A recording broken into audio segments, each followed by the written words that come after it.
Ladies and gentlemen, it's my great pleasure to invite Dr. Edgar Bronfman to deliver the convocation address. Dr. Bronfman.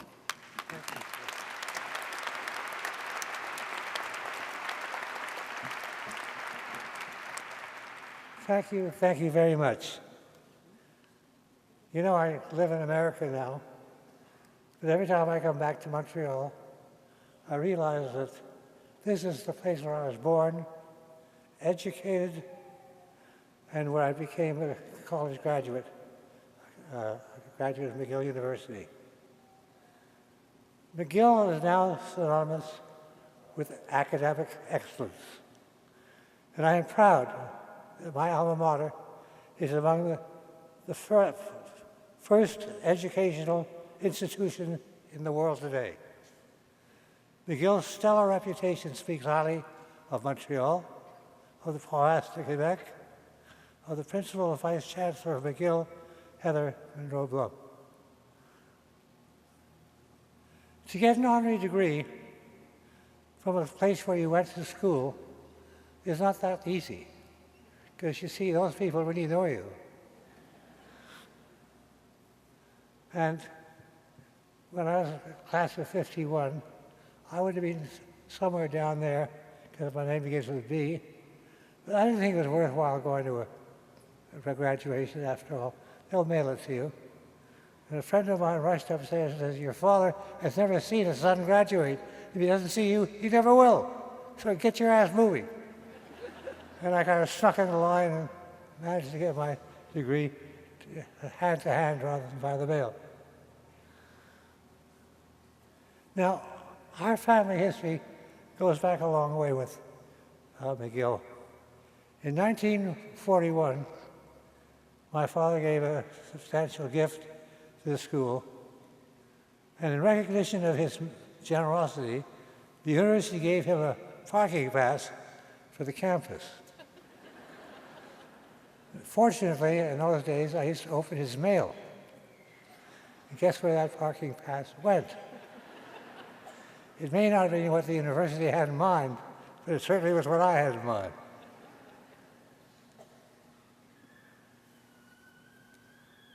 Well, I came to McGill, as I said, the class of 51, and the first thing I did was I talked to Dean Fieldhouse and suggested to him it would be a nice thing if I could graduate with honors.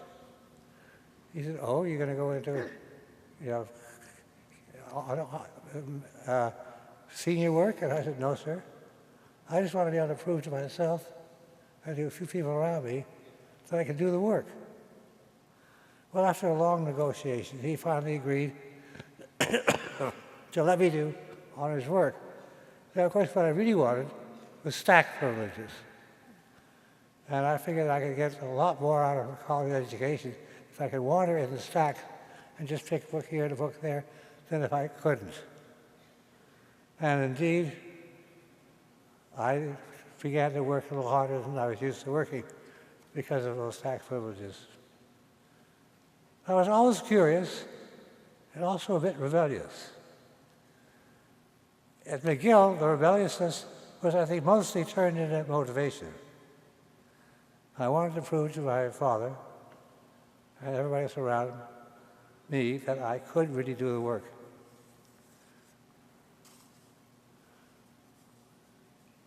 While my discussions with Dean Fieldhouse had been an early demonstration of the negotiation skills I would never take into the business world, at the time I was chiefly motivated by curiosity. I wanted to access the best education I could have at McGill, rewarded with that impulse with ample opportunities. It was at McGill that I learned to be a critical thinker. One of my favorite memories of being a student was when Professor Charles C. Bailey disagreed with me, or I disagreed with him, about the interpretation of some arcane piece of history. He then assigned papers, and I got the assignment of writing on that particular piece of history. And I studied hard for that one because I knew I was up against it. And finally I handed it in, and he handed it back a week later with the following written on it: "I disagree with everything you wrote, A."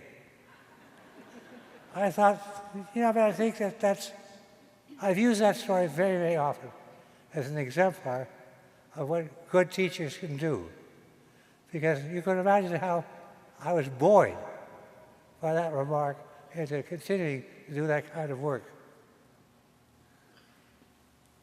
One of McGill's best assets is that it straddles the border between two great countries that enjoy a singular, friendly relationship. I have crossed that border, of course, over and over and over again, because we always stay in a Canadian company. So even from New York, I have to come up to Montreal for board meetings. And I think that my experience crossing the border over and over again has been duplicated by many others many, many, many times. But when I left Montreal in 1955, and that's a long time ago, I went to live in New York for only one real reason. I had fallen in love with New York in 1939. My parents took the family down to see the World's Fair, which was 38, 39. We were there the second year. I looked around those tall, big, anonymous buildings. I said, oh boy, this is where I can really make it on my own. And I fell in love with New York, and I've been there ever since, never looking back, except, of course, to come to Montreal for the occasional smoked meat sandwich. That you can't get in New York. My education at McGill served me well in taking over the American company, and in an era of globalization, which we were globalizing, it did me well to have that double citizenship, so to speak. By the way, some difference of being an American citizen as being a landed immigrant is the fact that you exchange your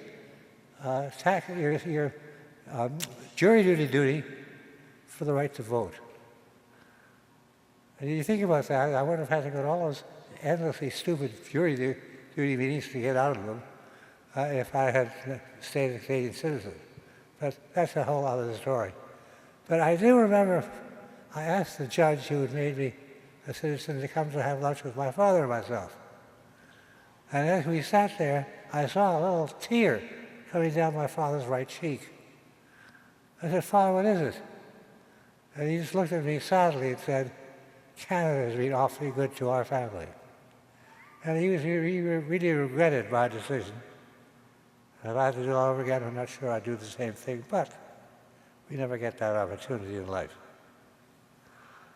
McGill University, with its complement of American and other foreign students, has become a symbol of the currency of global intellectual exchange. Not only does McGill educate Canada's best and brightest, it attracts students from around the world, especially the United States. The relationship between these two countries is of great benefit to them both. Rarely have two neighboring nations shared such a mutual, beneficial, and excellent time together. My own life is an example of that, and I'm sure I'm just one of many thousands who have passed through this university who to say the same thing. Now, my finale, or coda, if you're in the music department. My grandparents, my father's parents, came to Canada as Russian Jewish immigrants a long, long time ago. My father at the time was a babe in arms. He had 3 older siblings, and my grandparents were to have 4 more when they were in Canada before they passed on. They came here to have a better life. And because they did have a better life, Phyllis has had a better life, my brothers had a better life, and I'm having a great life. And I can't think of anything more appropriate than for me to do today, to say that the education I received at McGill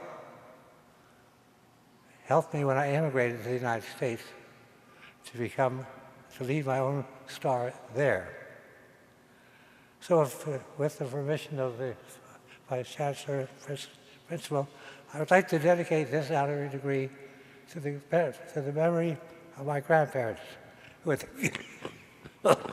excuse me, who had the guts to come over here and make a better life for themselves and for all of us. Thank you very much.